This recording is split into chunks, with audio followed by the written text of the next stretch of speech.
Pod.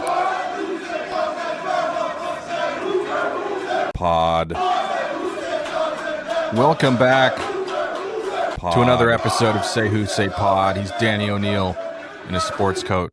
I'm Christian Caple. The Washington Huskies are eternal champions of the Bucked Up LA Bowl hosted by Gronk. 38-10 triumph over Boise State. They're 9-4.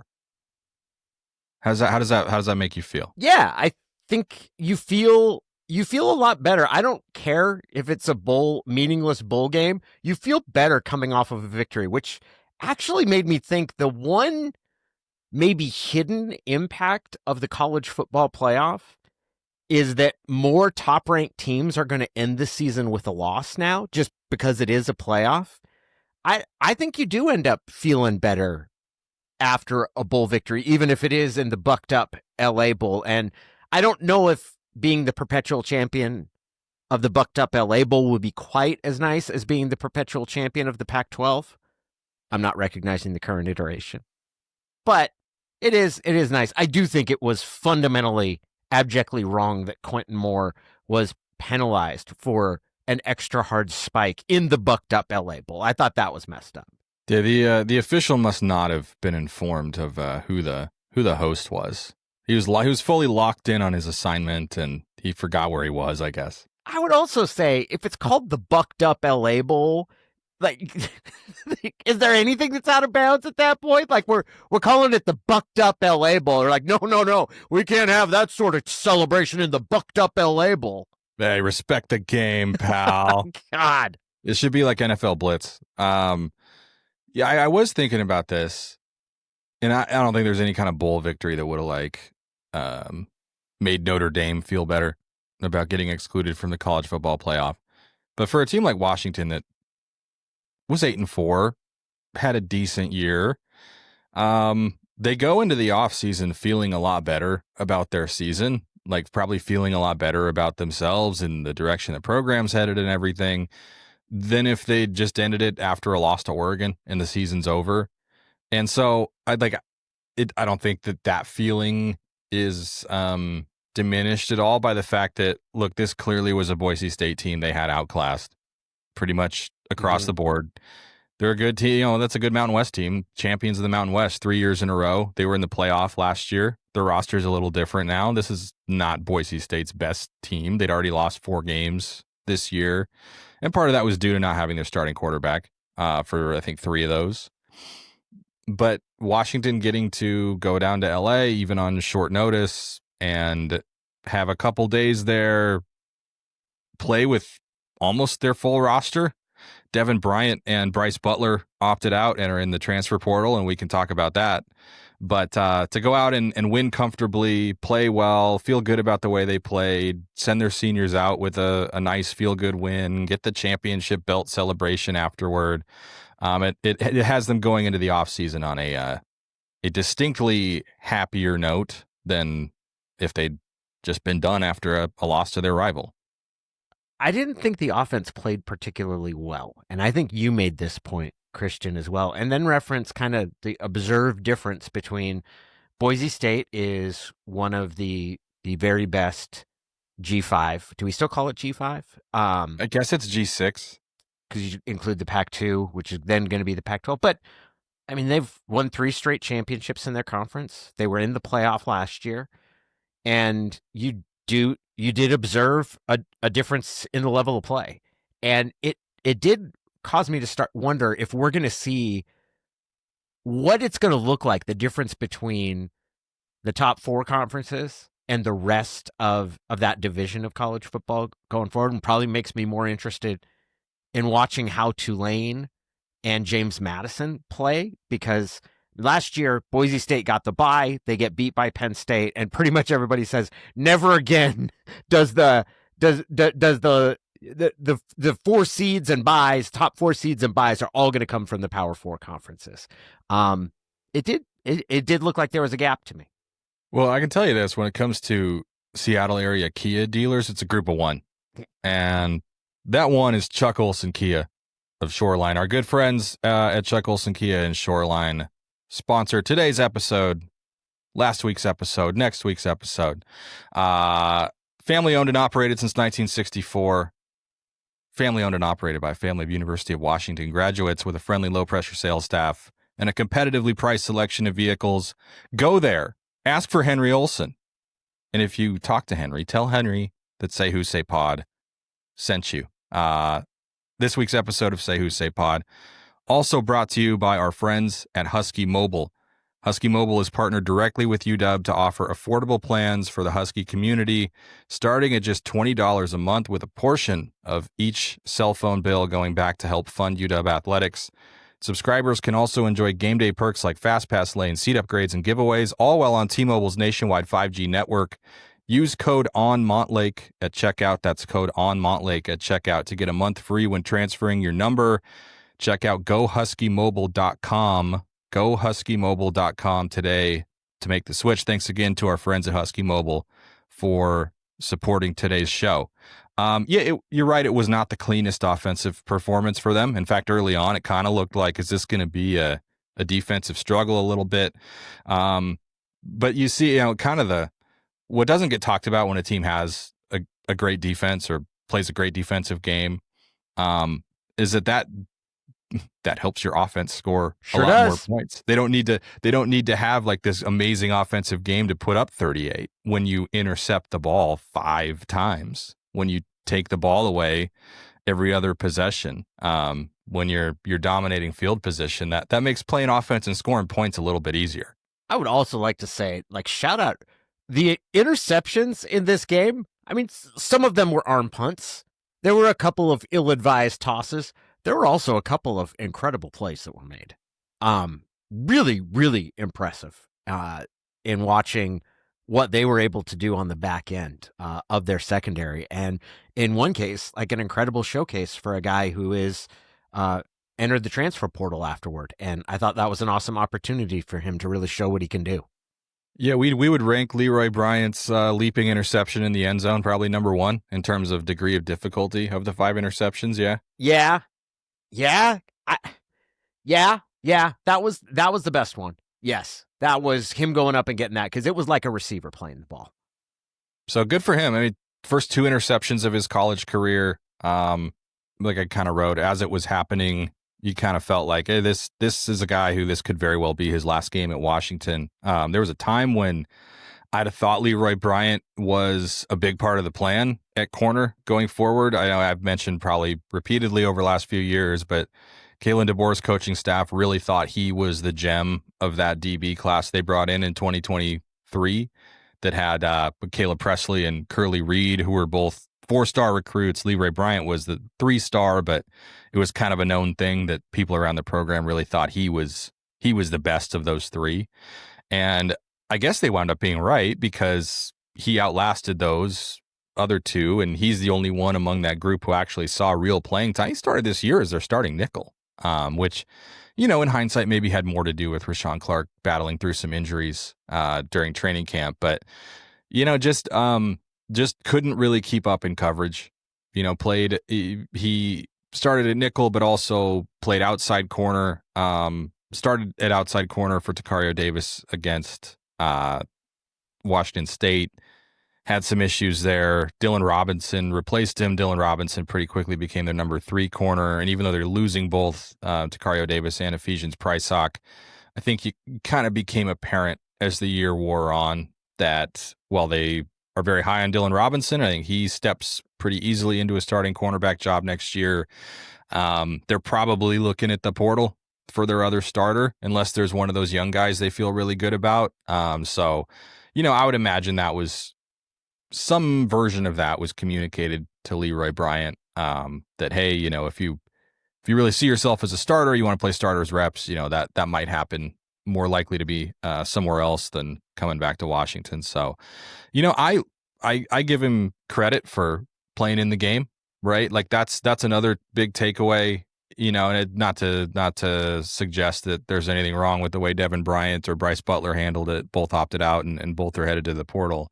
But, it would have been easy to just say, all right, I'm not going to put my body at risk. I'm not going to.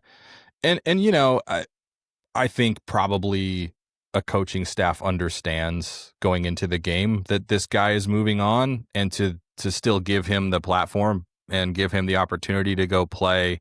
It lined up well, I think, with Dakario Davis being out and with Ephesians Prysock. I think he was maybe on a pitch count, not injury-wise, but hey, this is a senior playing his last game. Nothing wrong with letting Leroy Bryant get out there and get some run and get Ephesians out of there healthy and everything. So, and he got the great experience of being celebrated by his teammates. You saw that clip on the sideline of everybody hyping him up and going out on a high note, and also going out with some really good film as he heads to the portal trying to find his next school. I love watching guys get opportunities to play. And I think that like, regardless, that's what players want, is an opportunity. And when they get a chance to play and really sort of put their best foot forward, and I thought that was one of those examples. And it's probably a little different for a defensive lineman or a linebacker when you look at how much do you have to really have a chance to stand out. Like, there's an element of being a DB that makes it perhaps a little bit easier to run the risk of injury in a game like that, but not to take anything away from people who decided not to play. I just think it's awesome when guys get a chance to showcase what they can do. And I thought he played really well. He played a really good game, and the defense in general continued what I thought was a really impressive season, especially given the fact that as the year went on, it became clear that they're not as dominant along the defensive line. But I thought their linebackers and their secondary got a lot better. I thought they were a great tackling team. And I think it was impressive, the overall showing that the 2025 Husky defense put up. And this is, I think in this day and age, you got to really give credit where it's due when you see this. This is 2 years in a row where Washington has the Washington team that played the 2025 season was more or less the same Washington team that played its bowl game. Mm-hmm. And that's not an easy thing to do. Now, they've not had a ton of high round draft prospects the last couple of years. I think you would say they haven't really had any in terms of definite like day one, day two guys, with the exception maybe this year of Denzel Boston, but we still don't know for sure if he's turning pro. I'm operating under the assumption that he is until we hear otherwise. But, hey, ever since Michael Penix decided to come back for his 6th year, I'm done with the definitive statements about who's going pro. You could not have convinced me that he was going to come back to Washington. So there's always the possibility of a surprise. Not that Denzel returning would be on the level of Penix coming back in terms of like foregone conclusion, this guy's turning pro, and then he shocked everybody. But that it tells you that the internal culture must be very strong, must be very healthy to have a whole team, even guys who some of whom know that they're transferring once it's over, still decide, I'm going to do this, I'm going to play my role, even if I'm not a huge contributor in this game. I'm going to go through this one last experience with my teammates, and once it's over, then I'll worry about my future. But I do wonder too, if as the NIL era progresses, if teams are going to be proactive in terms of like their agreements with players that like, hey, the bowl game is part of the season, and if you don't play in it, then this number we're talking about is going to be a little bit lower. Like, you have to play in every game if you're healthy and available and everything. Like, you have to play in every game to activate all of this. I have no idea if that's the case with anybody at Washington. I don't want to suggest that like that's the only reason any of these guys played or anything.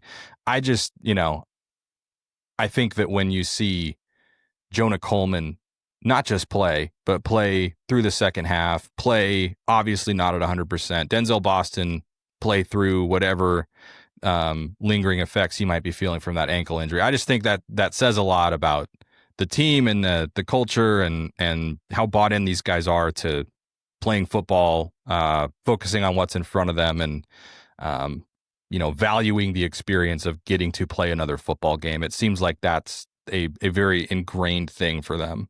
Yeah, at one point in the telecast, Dave Pasch, who was doing the play-by-play, said, and Denzel Boston will be leaving for the NFL. And I was like, whoa, was that official? And then Dvorak really corrected him pretty quickly. He said he hasn't said anything yet. But I did find myself, I was like, maybe they got a real strong inclination in their production meetings about where he was headed. But I think you're right about not sort of slowing any. Wait and see what they decide. And opportunities to come back and play for a contending team, and the fact that there is NIL compensation available are two things that have changed some of the math, or at least some of the decision making process for guys. I've always been of the opinion that it's up to the players if they want to play in the bowl game, and I'm not gonna hold any decision that they make against them. There is a layer of it that changes when you start talking about players being compensated. And I know we're saying that it's not a salary, but that idea, and you said something last year that made an impression on me too, about like, it's not wrong to say you should play in all the games that your team plays in a year. Like that's not some antiquated or like outdated notion. Like that's pretty wired into how teams usually function, which is if you've got a shot to play, like you play and you push to play. It does make it a little different with how the postseason is now configured.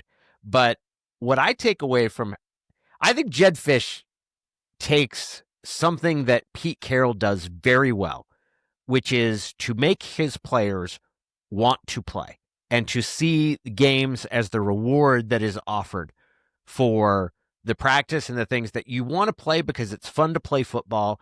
And there might be a naivete in that approach, but I think the way Jedd approached this game, and I think the way that you've seen him approach just the season in general, of like, these are rare opportunities that you get, and he does get guys fired up to play in those.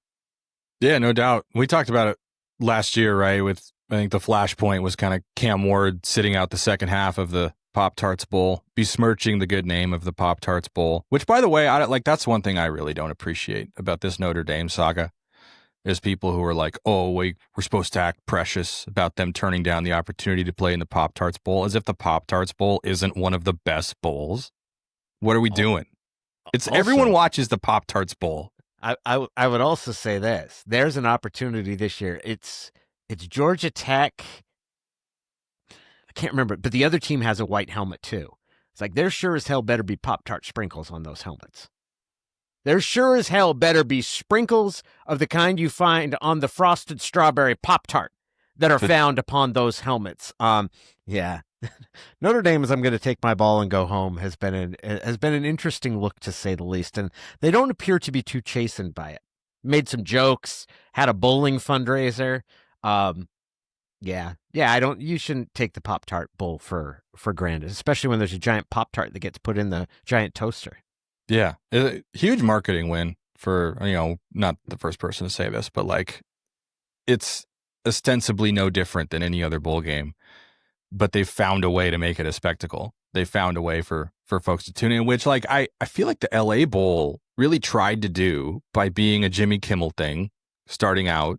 And hey, isn't it funny? This is the bowl game is like a person. It's not a traditional sponsor. It's the Jimmy Kimmel LA Bowl. That's cute, and we're gonna have Jimmy Kimmel around. And like, they continued it with Rob Gronkowski, but it just I feel like it never quite landed, and now there will never be another one. Giant food is always funny. I think that is the moral of the story. Giant food. And I go back to the days of fundraising at Sacred Heart Academy when we had to go sell our $1 world's best chocolate bars, which anybody who attended Catholic school in the 80s probably had some version of. And the big prize was you got a 5-pound bar of chocolate. And damn if that thing wasn't impressive. Giant food always works. I mentioned the bowl game opt-out thing. Our friend of the show, Andrew Percival, who he pointed out last year as we were discussing the merits of the multiple automatic qualifier proposal for the playoff from Tony Petitti, and would that diminish the importance of non-conference games if we're just basing playoff positioning off how you fare in conference games? And he brought up the point of, like, could you see teams like sitting guys in these games? Could you see, if Washington and Washington State continue to play the Apple Cup, is that a game where like Washington might play some backups at certain positions? And, to to take it a step further, like, is that a game where certain players might even say, wait a second, we don't even need to win this game. Like, for playoff positioning, this is basically an exhibition game. I'm not playing, or I don't want to play, or my representation thinks that, like, this isn't necessarily the best idea. We should rest. I think that by building the culture the way that they've built it at Washington, and like making the team and the chance to compete the most important thing, and all those things, like, that's how you kind of guard against that. But it is an interesting thought for the future. I have completely changed my position on the automatic qualifiers to conferences, in part because of some of Andrew's arguments. I think it would be a bad idea to say, okay, the Big Ten gets 4 berths, the SEC gets 4 berths. I think it should vary by year, and we should create blood feuds over it. I do not want to see automatic qualifiers. That's why they let Alabama in this year. If not, the SEC would have been on board. Plus, it is funny when the one team that gets hosed, like, this is anytime you have a playoff field in college football, you are going to have someone, I don't care what the size of the field is, or if you go to 32, you're going to have someone that is at least a reasonably prominent program that gets furious about some qualitative, subjective decision that gets made. And instead of thinking we need to fix this when it happens, we all need to take a pause and just laugh at it, because it's hilarious. And it is one of the most enjoyable parts of it. Notre Dame throwing a little snit fit, I think was enjoyable, much as it was hilarious last year when Alabama did it.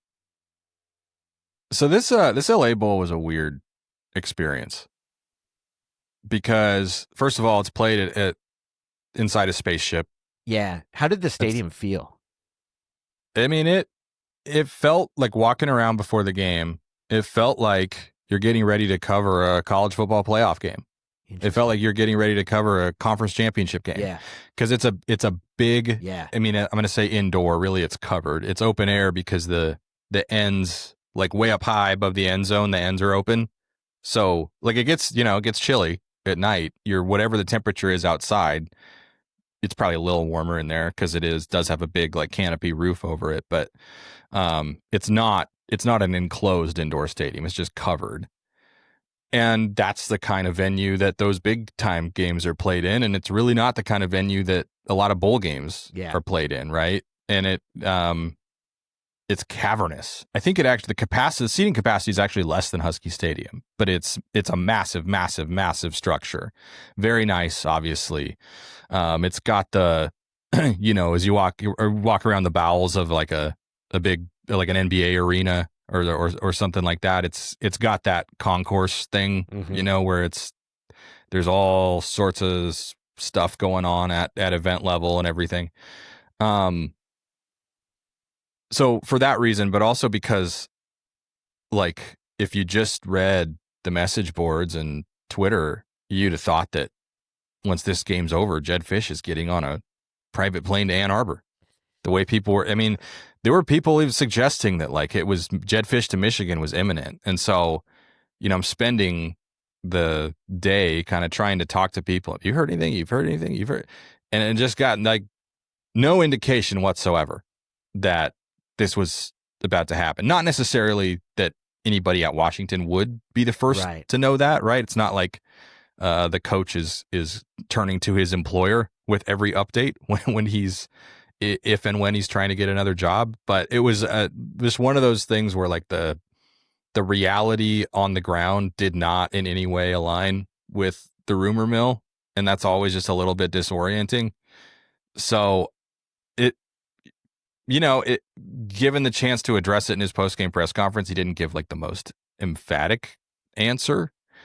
But as we sit here at 10:13 a.m. on Wednesday, December 17th, it feels like the tides have shifted very much away from Jedd Fisch being a possibility at Michigan. And there's all kinds of rumors about why that is or who the candidates actually are. And the betting markets say this and the betting markets say that. It's like I always say with coaching searches, there is so much bullshit tied into all of this. And it's so hard to impossible to know like what the reality is. The number of people who actually know what's happening is pretty limited. Now, these schools all use search firms. And so that introduces a new set of people into the equation who have their own relationships with the media and with whoever else. And if only all it takes is one of those people to let slip one thing to one person, and then it gets leaked and takes on a life of its own, and the game of telephone turns it into something that wasn't even the original whisper. And it's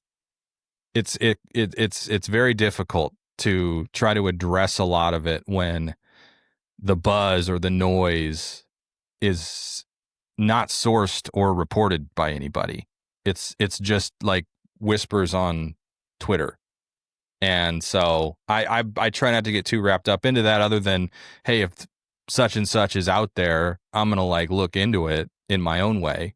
But unless there's something factual, like I'm just really not interested in trying to address it in any sort of formal way. So I have a theory about why this happens, or maybe the term that journalists or analysts use today is a model. But I have sort of a framework for looking at these situations, which is in contemporary America or America sports media, we now have access to a constant flow of information from a variety of sources about a variety of things. There are people who analyze football strictly from a tape perspective. There are people who analyze football strictly from the NFL draft perspective, but there is a bombardment of information.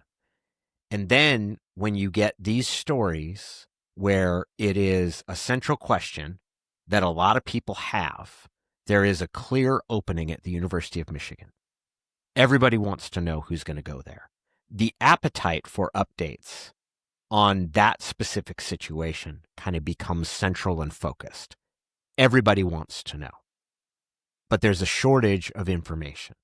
And in this situation, I would say specifically, you've got an athletic department at the University of Michigan that I don't think anybody knows the exact mechanics of how this decision would be made. It's not even how many people actually know.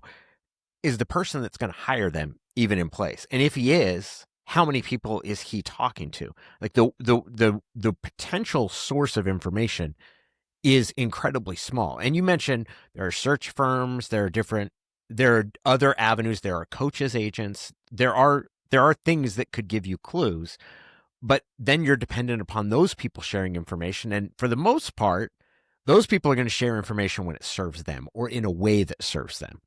So there becomes this massive sort of demand with very little supply. And that ends up elevating types of speculation and conjecture that it's impossible to know if they're true. And I'm not just talking about message boards and Twitter, but people, and I mean, I was a sports journalist for long enough that I've watched how this works, where people who will say that they know someone that can happen. And maybe that's true. Maybe it's not. Like, you never really know about how to verify that. I think the approach that you're describing, which is, okay, we'll see, because it's so hard to separate good information from bad information, because there might be no information that's out there. Like, it's possible nobody really knows, because if the person who's making the hire from University of Michigan isn't talking to people about it, nobody's going to know which direction they're leaning or who they're close to. Yeah, and then certain things get accepted as fact that have never been confirmed publicly on the record by any like principal source, which is like there are things about past Washington coaching searches that people just accept as fact that I kind of heard things behind the scenes of like, this narrative about this coach is like not really true. This didn't really get to this point. But then how do you know that that person's telling you the truth? And, even like you mentioned the agent piece of it, or even like anybody involved in the search on either side, like they could, somebody who has sat in an interview with a candidate could pick up the phone and tell you one thing attributable to a source. And like, you might even be hesitant to report that because there's an agenda behind it. And well, why do they want this out there? And maybe this is true, but maybe this is only part of the truth. And I'm going to look like an idiot when the rest of it comes out if I just run with it. And am I going to be carrying water for this person if I say this or this? And so there's also no repercussions whatsoever for like anybody who's not I'll call it a credentialed media member for lack of a better descriptor, to just throw out whatever and just put like, here's what I'm hearing. And it especially in a search where it's just kind of generally accepted that like it's very fluid and things change pretty rapidly, that no, who's to even say you were wrong if you said that, oh, I know they're looking into such and such. I know that such and such would be interested. Mm-hmm. Well, they don't need to end up hiring that person for that, whatever that person said to be true. It could just be that they moved on, or like, well, yeah, they were interested in this person. They're also interested in 15 other people they were vetting. And you could, there's no repercussion to just throw out names. And I almost think that people would prefer to just be fed something than to have nothing. Like 100%. The way you put it, an insatiable demand and very little supply. I think that's dead on, and it creates a lot of bullshit. And I don't even say that to suggest that like Jedd Fisch wouldn't want the Michigan job. Yeah, I was gonna say, like, if I was gonna say that, I'm not sure what I know. I do think I know that Jedd Fisch would be interested in talking to Michigan about their head coaching job. I believe that's true, but that's about the extent of what I know. What I would say I think is true about this situation.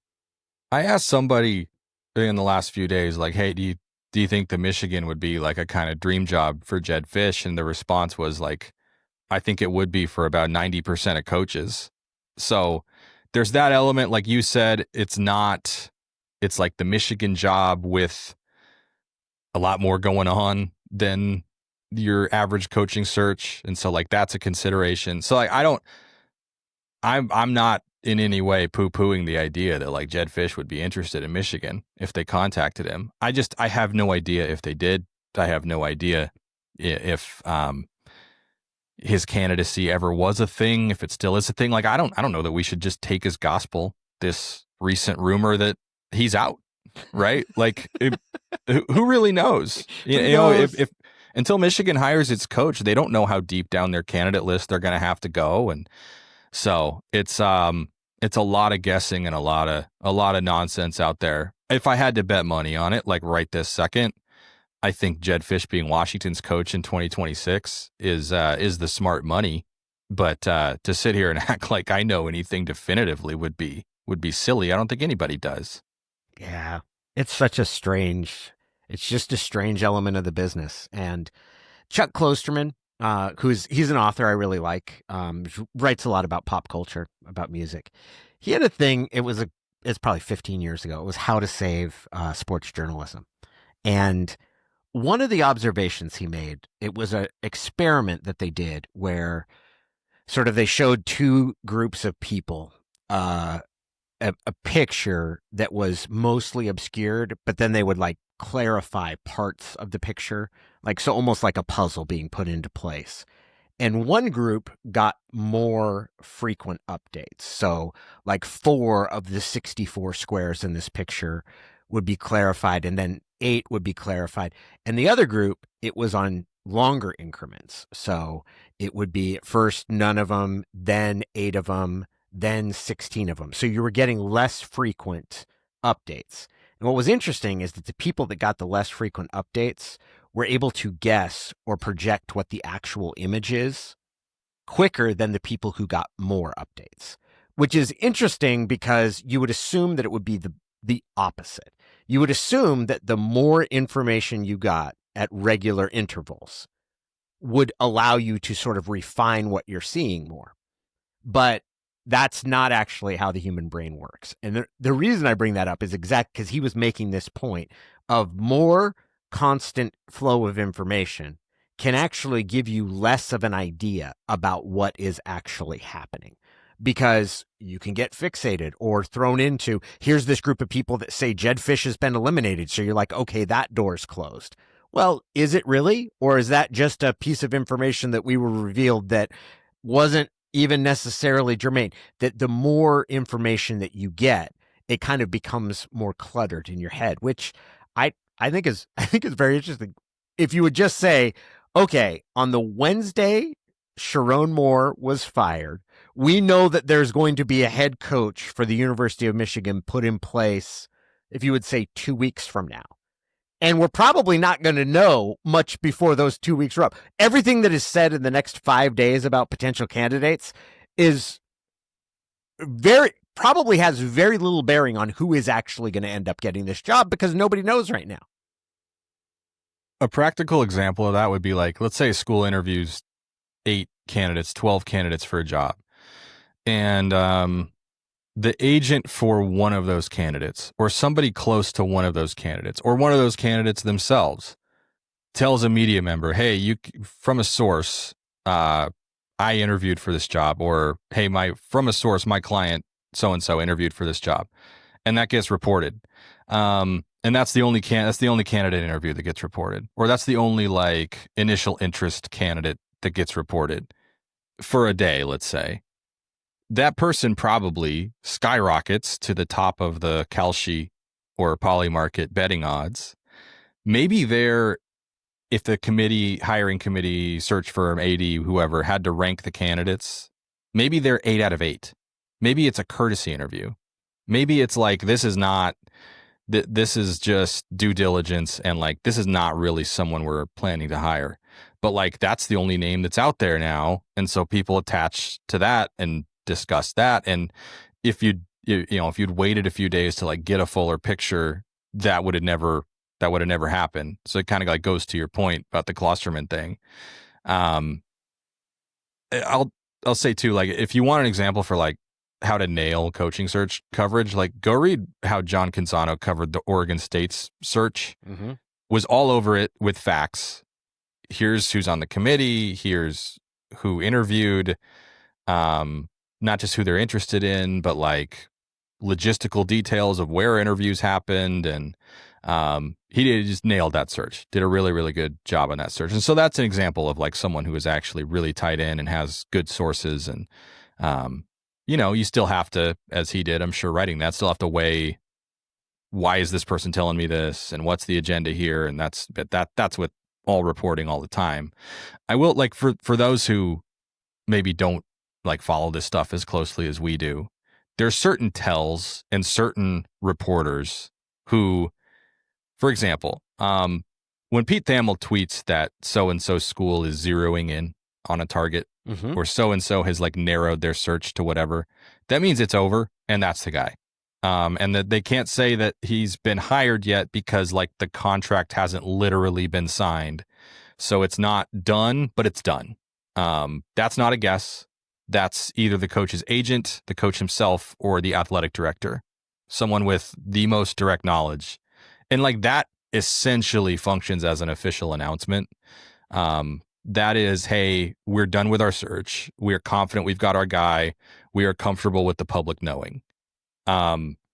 Anything outside of those select few, like national reporters and or like trusted reporters locally on the ground where the school is, I'd be wary of. Doesn't mean that that those folks are wrong.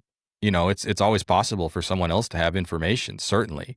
But it probably wouldn't be coming directly from one of the like most involved parties necessarily. The nearing and negotiating are also terms that would fall into that bucket that you're saying, of someone like Pete Thamel, who's a national reporter, saying that. Talking about someone as a candidate or to keep an eye on so-and-so from established, reputed reporters generally means we think this person is a consideration. We think that this person is among the group that they're interviewing and that they're talking about. But it shouldn't be taken to mean that this is the final guy. This is one of the final 2 guys. This is someone they're actually looking at. So I think it's good to provide a key on how to decode. But I also think saying someone is a favorite for this job, I generally tend to think that that's a weasel word that ties. It doesn't really tell you anything, but it sounds like it's telling you something. Saying that they're zeroing in on, like Christian said, that is, they've decided that this is the guy. They're hammering out an agreement and then they'll announce it officially. But saying someone's a favorite for the job is not any different in my mind than saying this person is a candidate for the job. Yeah, and you'll see this this is the kind of story I would write, the kind of language I would use. You'll see right when a job opens, like, here's who could get involved, names to keep an eye on. That's often very initial.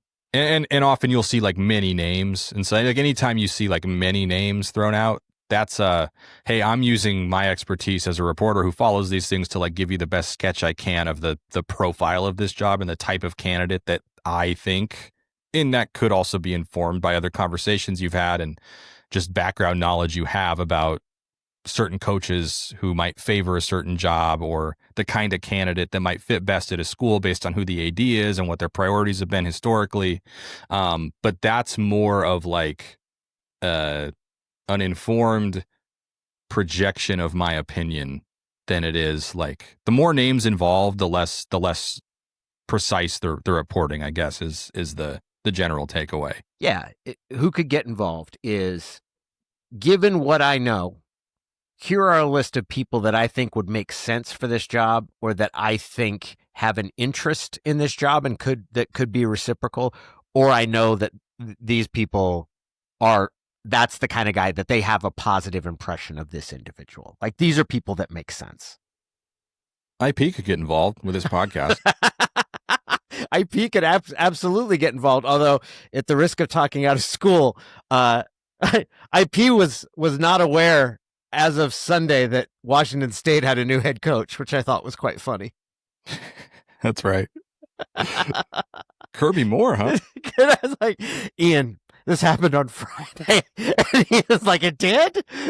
Which I just think goes to show you how maniacally focused Ian was on the Get Bucked LA Bowl. Hell yeah. One of the dozens. Here is our weekly conversation with Ian McFarland. Good morning, gentlemen. I did, in fact, record last week.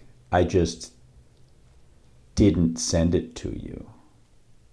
I even had the full ensemble with a tie and everything to go with this amazing sports jacket that Danny requested I wear on air, which I'm attempting today with a quarter zip, which is only attempted by the bravest and whitest of white people.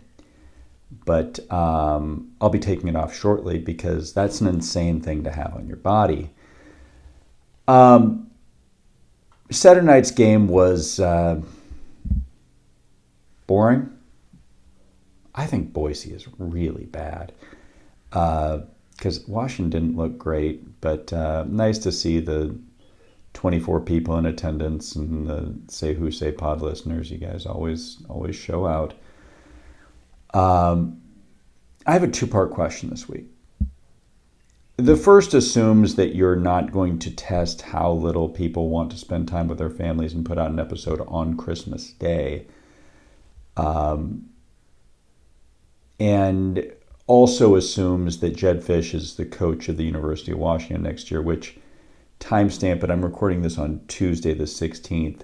My prediction is that Michigan rides 1 year with Biff Poggi, and we're going to have to deal with the Michigan talk all year next year. My question is, what's your shopping list in the portal? Mine begins at punter and then expands from there, but what positions does a roster that's looking pretty good for next year need to shore up? Can they convince a guy like a Denzel Boston or some of the linemen to stay one more year? And then the second part is, why isn't Washington better at that? Why isn't their NIL program more robust? Because if you think about, in business, there's something called total addressable market, the number of people that you can reach with a product or a service. Washington, beyond a handful, Ohio State and Notre Dame because of their national presence, just the mass of money at Stanford, SMU, Texas, maybe a couple other Texas schools, probably surpass Washington's. But Washington has to be top 10 in the addressable market they could reach for NIL donors. And they're at the bottom of the Big Ten in spending. I don't give to NIL, but I am not on that list of donors who can write big checks. So what is lacking there, and what do they need with the money they do have? I wish you guys both a great, it will be the 5th day of Hanukkah, and a great Christmas and whatever you're celebrating. Go Dogs. So I don't buy that they're at the bottom of the Big Ten Yeah. in NIL. I would also like to say there was some flack given to quarter zips. Quarter zips are making a comeback. They're quite fashionable among the youth these days. In fact, there's a whole movement on TikTok of young fellas who have forsworn Nike Tech hoodies in preference for quarter zips. They're now drinking matcha. So, as someone who's currently wearing a quarter zip and has no intention of taking it off, that was unnecessary. I'd like to pioneer the 3/8 zip. And frankly, I think a 5/16 zip would be in order too. Why just a quarter? Just a little more. Just take a little more zipper. Just a little bit. Zip it a little bit more What'd be really down. funny is if you sued someone for false advertising because you measured it and determined this is actually 5/16 and not a quarter zip. That'd be False great. advertising. I feel like there's a Nathan for You episode in there somewhere. I will be on. I don't have a very good handle on where Washington's NIL ranks within the league or within the country. Yeah. Speaking of bullshit, that's another thing that no one really knows, right? I think we know now that like every Big Ten team is going to spend $13 to $15 million internally on its football roster, and then like we talked about, and I've written about kind of ad nauseum at this point, the next race is how much third-party NIL above that cap that can you create on top of it. LSU supposedly, reportedly, I think according to Ross Dellinger of Yahoo, guaranteed Lane Kiffin something like $25 million total in player compensation. Jedd Fisch has used that number as kind of like, hey, that's table stakes to compete for a national championship. So that, do the math, that's $10-ish million in third-party NIL above the House settlement revenue sharing from the athletic department. I don't think Washington is that far from that necessarily.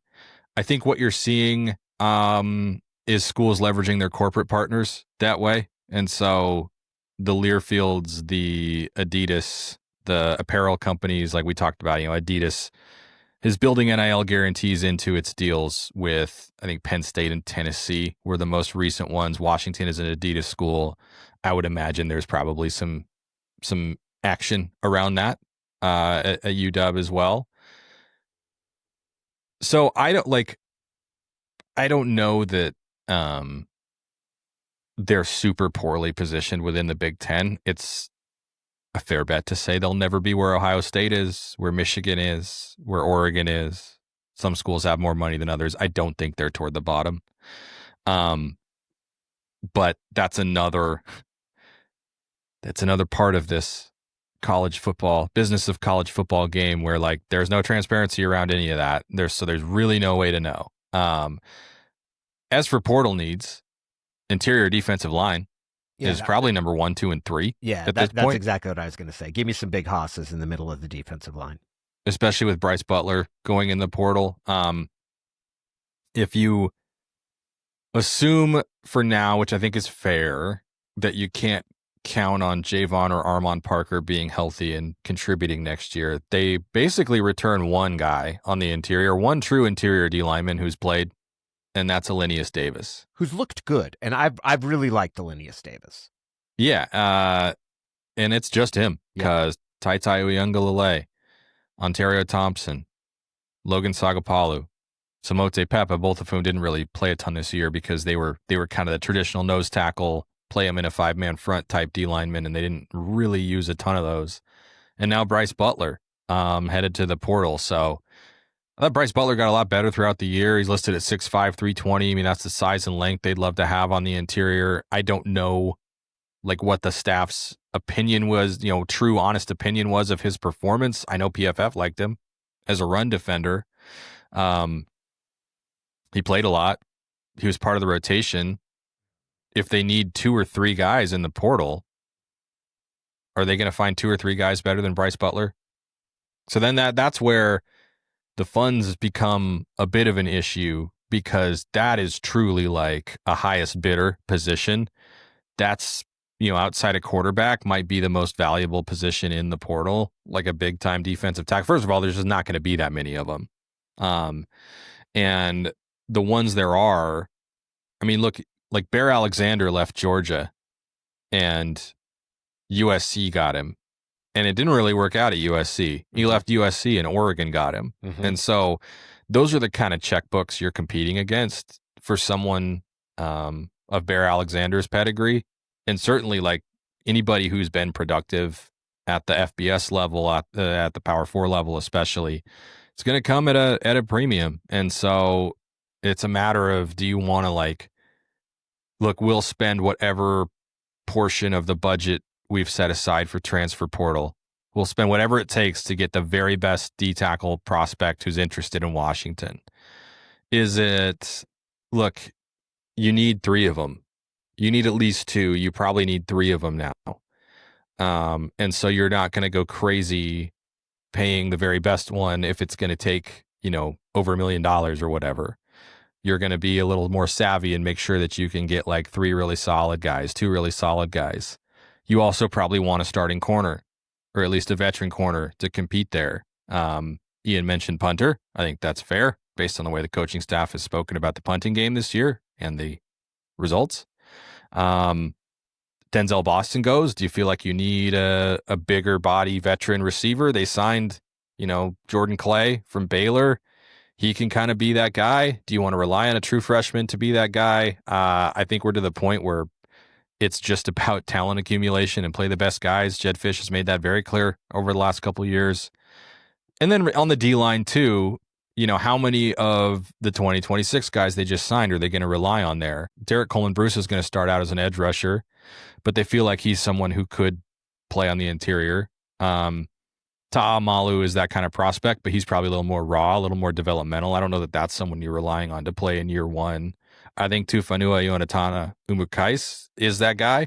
Like any freshman D lineman, you want to see him bulk up and get bigger before he's going out and bashing heads with Ohio State. But they might not have that luxury, right? Like these really good freshmen who were really important recruiting wins, like they weren't necessarily important recruiting wins for the future. They're right now. They might need him right now. So J.D. Hill, the late commitment they got, the 4-star D lineman / edge rusher from Mission Viejo, he could be part of that conversation. I suppose David Schwartzel could as well.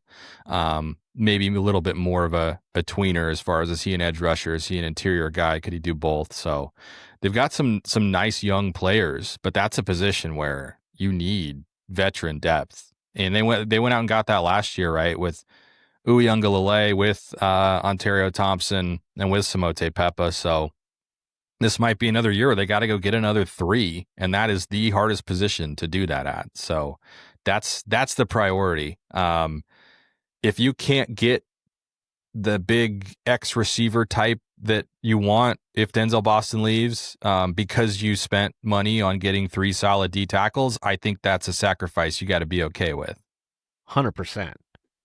100%. Especially because between those two, like big ornery defensive tackles and wide receivers, I'm going to say that Jedd Fisch has a better chance of recruiting high-end just based on his track record, based on Teteroa McMillan, based on the true freshmen that we saw this year that were out there. If you have to rely upon recruited talent between one of those two positions, for me, it is always going to be, we'll ride with the guys that Jedd recruited, but you need bigger dudes. You need defensive tackles up front, and that's, in my mind, where the spending emphasis should be in for their transfer portal. And they have a lot of talent at receiver. Mm-hmm. It's just, Jedd Fisch has always had that big, like, superstar number one guy, right? And they don't necessarily have that next year. And, like, Desmond Roebuck's the kind of guy who I would fully believe that he could lead this team, lead a good Washington team in catches, like be their top receiver that way. It's just about like positionally and body type. You'd like to have a bigger guy to put out there with Roebuck, with Raiden Vinesbright. Now, Raiden Vinesbright he's not lacking for size. He's not 6'4", but I think he's a solid 6'1". They like his size. He could play on the outside. He could be a guy. Chris Lawson is a little bit longer as well. But maybe it is, hey, Jordan Clay, step right in there and go be a dude as a true freshman. You never know. They went out and worked hard to flip him for a reason. So, between D tackle, X receiver, corner, punter, I think those are your priorities. They've got Garrett Hatchett coming back now. Mm-hmm. Got a medical waiver. I kind of thought they might need one veteran guy from the portal at O-line, but maybe that's your guy. Now we'll see what attrition looks like depending on what else they lose. This whole conversation might change it at any position. You don't know yet. The portal doesn't even open until January 2nd. But we know how much they favor in-house development on the O-line. With Hatchett coming back, I mean, you've now got at guard a conversation between John Mills, Garrett Hatchett, Paki Finau, and Champ Talea again. You assume Cody Green is going to win a starting tackle job, or at least will be given every opportunity to. Jedd Fisch has made that clear. I think for now we assume Drew Azzopardi's coming back for his 5th year. So you've got your starting right tackle returning. John Mills could conceivably play either of those spots too. So, are you satisfied going into the year with John Mills being your number 3 tackle, with one of your starting offensive linemen at another position being your number 3 tackle? Would you prefer to go get a veteran who could kind of be that first tackle off the bench, to have a little more depth there? Like you saw how badly they were hurting for tackle depth this season. That was kind of the position I was thinking for the portal, like not necessarily a starter, but someone who with some college football experience who can play tackle, help you out at tackle. Hatchett's an interior guy, so maybe you still look around there. I don't know that now is as imperative as it was, but it's still like it might be a nice to have rather than a must have, like the interior D line is. You're set at linebacker. Maybe you look around at safety. Like I think you're set with your starters. You've got Alex McLaughlin and Rylan Dillard Allen coming back. I think Gavin Day is a guy who could play early. Maybe you're just a touch thin otherwise. So like there's some just touch up spots here and there. A big blocking tight end maybe, but you got Kekua Aumua in the 2026 class late. Like maybe you put those duties on him earlier. They like Baron Naone that way too. So, there's some considerations here or there. I think they're good at running back. Edge rusher would be another. Maybe just roll that into the D tackle conversation. In theory, Isaiah Ward and Russell Davis II will be back and healthy, and Derek Coleman-Brusa certainly is going to be involved. Jacob Lane returns for his senior year after starting, so you've got some guys there. If you can get a difference maker, you'd always take him, but those guys are expensive as are D tackles. Yeah. The spots that I would say the spending priority, you don't want to lose a corner. Like if you can land a starting corner, I think you absolutely need to do it. And you need multiple defensive tackles.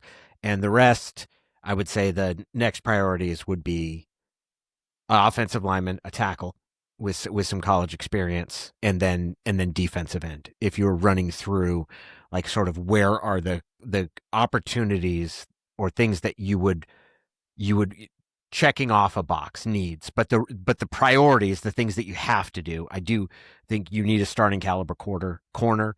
You need multiple defensive tackles.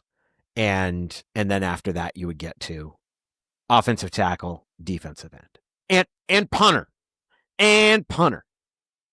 It's I know Jedd Fisch has said that he told the team he'll replace 1 for 1, more or less.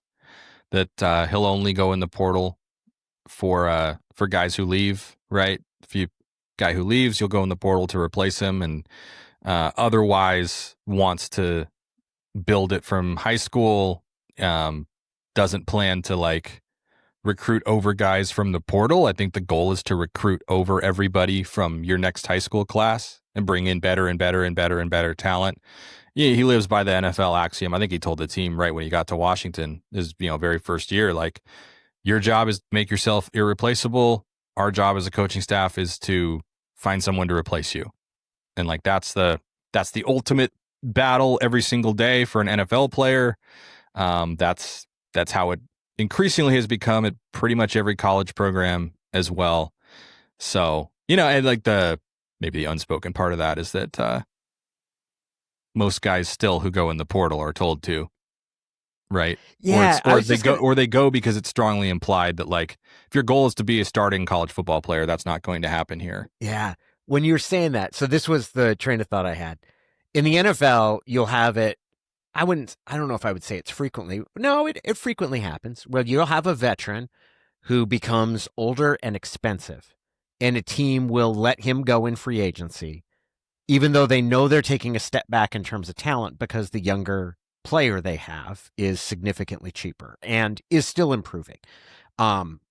So I would say, for instance, I think you could really see a situation with the Chiefs where they let Chris Jones go this offseason, even though they're not going to have somebody that's better than him to replace him, but he's expensive.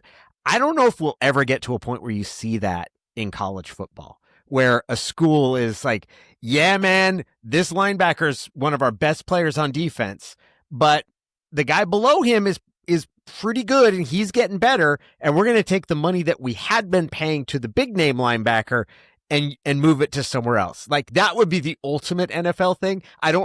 It's a little different because it's only 4 years of eligibility or 5 years to play, but that would be the ultimate if you saw teams start to institute that, where they would let some of their best players walk so they could then take the money they were being paid, throw it somewhere else.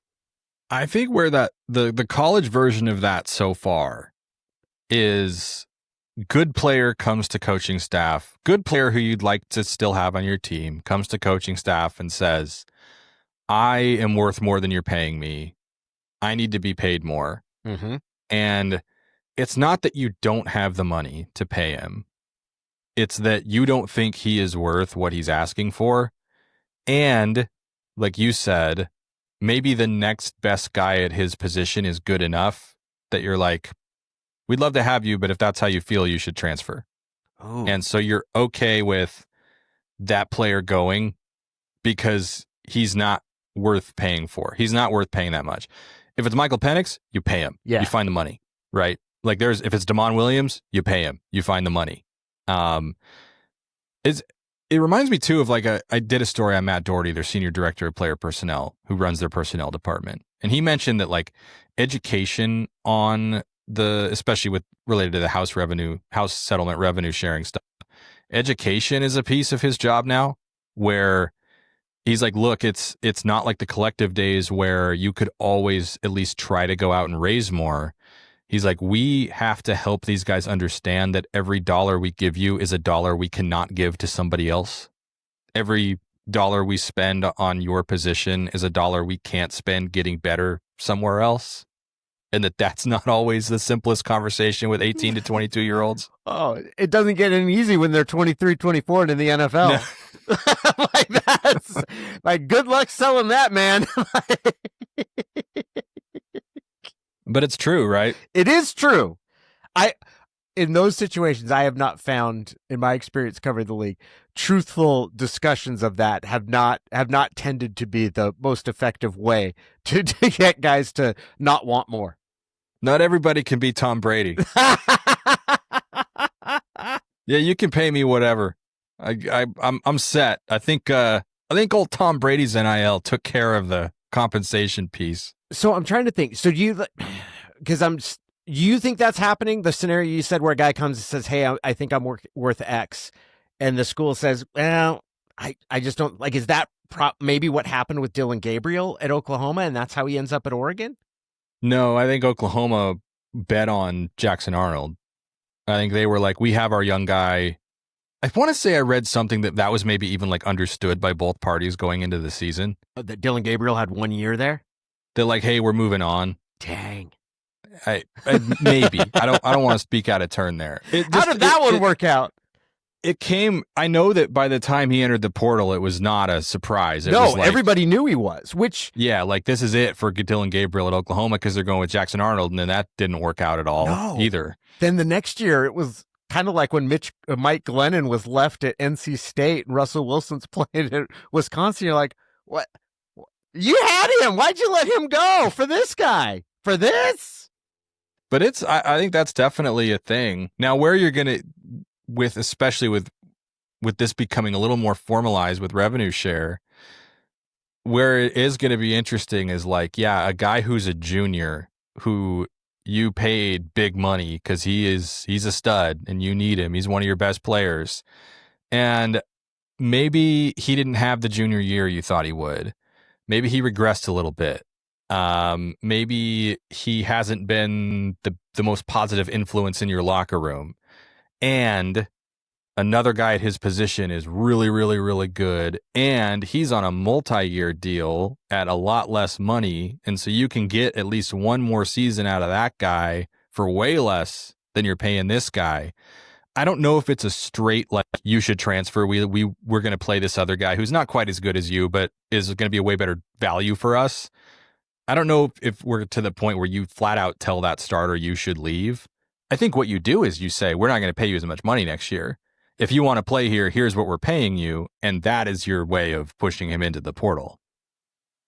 It's going to get real complicated real fast because as you're saying that, all that's going through my head are scenarios where you've got a stud freshman running back who tears up his knee his sophomore year, comes back as a junior, and all of a sudden there's not as much money there for him. Like there are going to be a lot of permutations of this. And none of these players have a union to protect them. Yep. And everybody says they want multi-year deals and be able to count on who's going to be on the team and get to know these players and have stability year to year. So you're not looking out there on opening day going, who the hell is that? Who is this guy starting at right guard for us I've never heard of, and so forth. Coaches might want that too, but only so far as it suits them. Only one way. Yeah.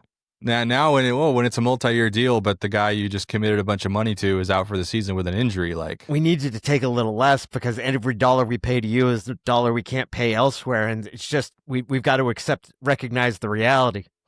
These deals, by the way, like I've reported on the contract template that's being used across the Big Ten, and I assume it's still the same. And this could always vary, a player's individual representation could always like ask for an amendment or no, we don't agree to this or take this out or whatever. But like the template, at least like the base template that they work off of, says we can increase or decrease your compensation after a good faith discussion at our discretion based on your performance.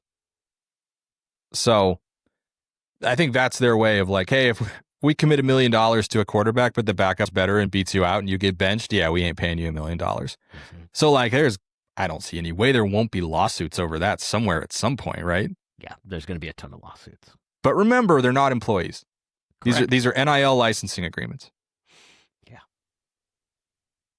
Are we going to record next week? Christmas Eve is our usual recording day. We could look at something earlier, or we could take a holiday break. Let's see how the coaching search station is. If Michigan has settled on a head coach and that head coach's name is not Jedd Fisch, I'm inclined to say happy holidays and we'll see you in 2026, but I'm open to recording something early in the week if you'd like to. Regardless, you should have a happy holiday. Yes. We'll talk to you at some point. Maybe not next week, but maybe. Be good. Ho, ho, ho.